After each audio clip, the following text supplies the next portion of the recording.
അസ്സലാമു അലൈക്കും വറഹ്മത്തുള്ളാഹി വബറകാതുഹു. അല്ലാഹുമ്മ സ്വല്ലി അലാ സയ്യിദിനാ മുഹമ്മദിൻ വഅലാ ആലിഹി വസ്വഹ്ബിഹി വസല്ലം. ഏറ്റവും സ്നേഹം നിറഞ്ഞ പ്രിയപ്പെട്ട ആശിഖീങ്ങളെ, നമ്മുടെ ഇശ്ഖ് മദീന കുടുംബത്തിന്റെ ഇന്നത്തെ 1000 സ്വലാത്ത് മജ്ലിസ് ആരംഭിക്കുകയാണ്.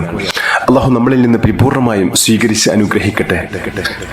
ഈ മഹത്തായ മജ്ലിസിൽ പങ്കാളികളാകുന്നവർ, കൂടെ ചൊല്ലുന്നവർ എല്ലാവരുടെയും എല്ലാ ഹലാലായ ഉദ്ദേശങ്ങളും അല്ലാഹു പൂർത്തീകരിച്ച് നൽകി അനുഗ്രഹിക്കട്ടെ. ഹബീബ് സല്ലല്ലാഹു അലൈഹി വസല്ലം തങ്ങളെ അതിരറ്റ് സ്നേഹിക്കുന്ന ഏറ്റവും വലിയ ആശിഖീങ്ങളിൽ അല്ലാഹു നമ്മെ ഉൾപ്പെടുത്തി അനുഗ്രഹിക്കട്ടെ. നാളെ ഹൗലുൽ കൗസറിനടുത്ത് വെച്ച് സ്വലാത്ത് അധികരിപ്പിച്ചവരെ ഞാൻ തിരിച്ചറിയുമെന്ന് മുത്തഹബീബ് സല്ലല്ലാഹു അലൈഹി വസല്ലം തങ്ങൾ പറഞ്ഞവരിൽ അല്ലാഹു നമ്മെയും ഉൾപ്പെടുത്തി അനുഗ്രഹിക്കട്ടെ. മാത്രമല്ല, സ്വർഗത്തിന്റെ ആരാമങ്ങളിൽ ആ പുണ്യപ്രവാചകനുമൊത്ത് സന്തോഷം പങ്കിടാനുള്ള മഹത്തായ ഭാഗ്യം അല്ലാഹു നമുക്കെല്ലാവർക്കും നൽകി അനുഗ്രഹിക്കട്ടെ. ആമീൻ യാ റബ്ബൽ ആലമീൻ. ഇന്നത്തെ 1000 സ്വലാത്തിൽ ആദ്യം നമ്മൾ ചൊല്ലുന്ന സ്വലാത്ത് മഹത്തായ സ്വലാത്തുൽ ഉലുൽ അസ്മാണ്. വളരെ മഹത്വമേറിയ സ്വലാത്താണിത്. ഇതിന്റെ പേര് സൂചിപ്പിക്കുന്നത് പോലെ തന്നെ അള്ളാഹുവിന്റെ പരിശുദ്ധമായ പ്രവാചകന്മാരിൽ ഏറ്റവും ശ്രേഷ്ഠരായ ഉലുൽ അസ്മുകളുടെ പേരിൽ ചൊല്ലുന്ന സ്വലാത്താണ്. ഈ സ്വലാത്തിന്റെ പ്രതിഫലം പറഞ്ഞു തീർക്കാൻ കഴിയുന്നതിലും എത്രയോ അപ്പുറത്താണ്. സ്വലാത്തുകളുടെ ഏറ്റവും വലിയ ക്രോഡീകരണമായ ദലായിലുൽ ഖൈറാത്തിന്റെ വ്യാഖ്യാതാക്കളിൽ മഹാനായ ഇമാം മുഹമ്മദ് ബിൻ സുലൈമാൻ ജസൂലി റളിയല്ലാഹു അൻഹു ഈ സ്വലാത്തിനെ കുറിച്ച് പറയുന്നത്, ഈ സ്വലാത്ത് ദിവസവും 3 തവണ പതിവാക്കുന്നവർക്ക് ദലായിലുൽ ഖൈറാത്ത് എന്ന സ്വലാത്ത് കിതാബ് പൂർണ്ണമായും ചൊല്ലിയ പ്രതിഫലം ലഭിക്കുമെന്ന് പറയപ്പെട്ട അതിമഹത്തായ സ്വലാത്താണ്. ഇന്ന് ഈ സ്വലാത്ത് നമ്മൾ 11 തവണയാണ് ചൊല്ലുന്നത്. അതിനുശേഷം മറ്റുള്ള സ്വലാത്തുകളെല്ലാം ചേർന്ന് 1000 സ്വലാത്താണ് ചൊല്ലുന്നത്. അള്ളാഹു നമ്മളിൽ നിന്ന് പരിപൂർണമായും സ്വീകരിച്ച് അനുഗ്രഹിക്കട്ടെ. ഈ സ്വലാത്തിന്റെ ഹഖ്ജ ബർക്കത്ത് കൊണ്ട്, ഈ മജ്ലിസിന്റെ ബർക്കത്ത് കൊണ്ട്, ഇശ്ഖ് മദീന കുടുംബത്തിന്റെ ബർക്കത്ത് കൊണ്ട് അള്ളാഹു നമ്മുടെ എല്ലാ ഹലാലായ ഉദ്ദേശങ്ങളും പരിപൂർണമായും പൂർത്തീകരിച്ച് നൽകി അനുഗ്രഹിക്കട്ടെ. നമ്മുടെ എല്ലാ വിഷമങ്ങളും അള്ളാഹു മാറ്റി ജീവിതത്തിൽ വലിയ സന്തോഷവും സമാധാനവും ഐശ്വര്യവും അള്ളാഹു പ്രദാനം ചെയ്യട്ടെ. അള്ളാഹുവിന്റെ പൊരുത്തത്തിലും തൃപ്തിയിലും പരിശുദ്ധമായ റമദാനിലെ ഓരോ നിമിഷവും ചിലവഴിക്കാനുള്ള തൗഫീഖ് അള്ളാഹു നമുക്ക് എല്ലാവർക്കും നൽകി അനുഗ്രഹിക്കട്ടെ. ആമീൻ യാ റബ്ബൽ ആലമീൻ. ഇൻഷാ അല്ലാഹ് നമ്മൾ ഇന്നത്തെ സ്വലാത്തിലേക്ക് പ്രവേശിക്കുകയാണ്. ബിസ്മില്ലാഹിർ റഹ്മാനിർ റഹീം. اللهم أنت ربي لا إله إلا أنت خلقتني وأنا عبدك وأنا على أحدك ووعدك ما استطعت أعوذ بك من شر ما صنعت أبوء لك بنعمتك علي وأبوء بذنبي فاغفر لي فإنه لا يغفر الذنوب إلا أنت. بسم الله الرحمن الرحيم. إن الله وملائكته يصلون على النبي يا أيها الذين آمنوا صلوا عليه وسلموا تسليما. اللهم صل على سيدنا محمد وسيدنا آدم وسيدنا نوح وسيدنا إبراهيم وسيدنا موسى وسيدنا عيسى وما بينهم من النبيين والمرسلين صلوات الله وسلامه عليهم أجمعين. اللهم صل على سيدنا محمد وسيدنا آدم وسيدنا نوح وسيدنا إبراهيم وسيدنا موسى وسيدنا عيسى وما بينهم من النبيين والمرسلين صلوات الله وسلامه عليهم أجمعين. اللهم صل على سيدنا محمد وسيدنا آدم وسيدنا نوح وسيدنا إبراهيم وسيدنا موسى وسيدنا عيسى وما بينهم من النبيين والمرسلين صلوات الله وسلامه عليهم أجمعين. اللهم صل على سيدنا محمد وسيدنا آدم وسيدنا نوح وسيدنا إبراهيم وسيدنا موسى وسيدنا عيسى وما بينهم من النبيين والمرسلين صلوات الله وسلامه عليهم أجمعين.